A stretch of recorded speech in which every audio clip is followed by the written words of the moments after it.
მეცნიერებმა ის კოსმოსური სხივი შეისწავლეს, რომელიც დედამიწის ატმოსფეროში 2021 წლის 27 მაისს შემოიჭრა. მცირე ზომის ნაწილაკის ენერგიის მაჩვენებელი გასაოცარ 240 ექსაელექტრონ ვოლტს უტოლდებოდა, რითაც ის მეორე ადგილზეა. პირველობა 1991 წელს დაფიქსირებულ სხივს ეკუთვნის, რომლის ენერგიაც 320 ექსაელექტრონ ვოლტი იყო. აღნიშნულ ნაწილაკებს ერთი რამ აქვს საერთო. სპეციალისტებმა მათი წყარო ვერ დაადგინეს. საინტერესოა, რომ ამ სხივებზე გალაქტიკურ ან გარეგალაქტიკურ მაგნიტურ ველებს ვერ უნდა ემოქმედა. ამიტომ წესით მათი ტრაექტორია და საწყისი წერტილი მარტივად უნდა გამოვლენილიყო. მაგრამ ასე არ მოხდა. სხვაგვარად რომ ვთქვათ, სპეციალისტებმა ვერაფერს მიაგნეს, რასაც შესაძლოა ასეთი ენერგია გამოეყო.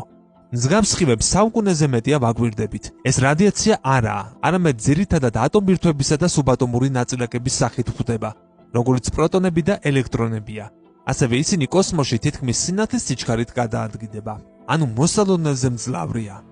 მეცნიერებს მიაჩნიათ, რომ ასეთი სხივები ენერგიული მოვლენებისას ფორმირდება, როგორც ზეახალი ვარსკვლავის აფეთქება ან მნათობთა შეჯახებაა. მათგან ატმოსფერო გვიცავს, მაგრამ იქ არსებულ აირებთან ურთიერთქმედებისას ნაწილაკთა თავსხმა წარმოიქმნება და ხმელეთამდე აღწევს, სადაც მას ვაფიქსირებთ. ამისთვის საკმაოდ დიდი არეალის კონტროლია საჭირო, რასაც ტელესკოპ Array ახერხებს, რომელიც 700 კვადრატულ კილომეტრს ფარავს.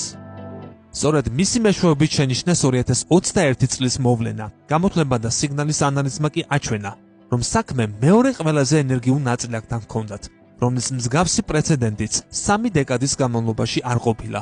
მეცნიერება ამ სხივის შესწავლის შედეგად დაადგინეს, რომ 1991 წლის შემთხვევა ნამდვილი იყო და რაიმე შეცდომა არ ყოფილა. რაც შეეხება ახალ ნაწილაკს, მას ამატერასო უწოდეს, რომლის ტრაექტორიაზე დაკვირვებასაც კოსმოსურ სიცარიელემდე მივყავართ. ესაა რეგიონი, რომელიც გალაქტიკათა შემცველ ეგრეთ წოდებულ ფილამენტებს შორისაა მოქცეული. შესაძლოა ეს ნაწილაკები ისეთი კოსმოსური ფენომენიდან მომდინარეობდეს, რომლის შესახებაც ჯერ არაფერი ვიცით. ან არსებობდეს მათი წყარო, რომელიც არ აღმოგვიჩენია. არაა გამორიცხული, რომ მაგნიტურ ველებს ნაწილაკთა აჩქარება იმაზე მეტად შეეძლოთ, ვიდრე გვგონია. ან ეს სხივები კოსმოსური დროს სივრცის ერთგვარ დეფექტებზე მიანიშნებდეს. ზუსტი პასუხი ჯერ არ გვაქვს.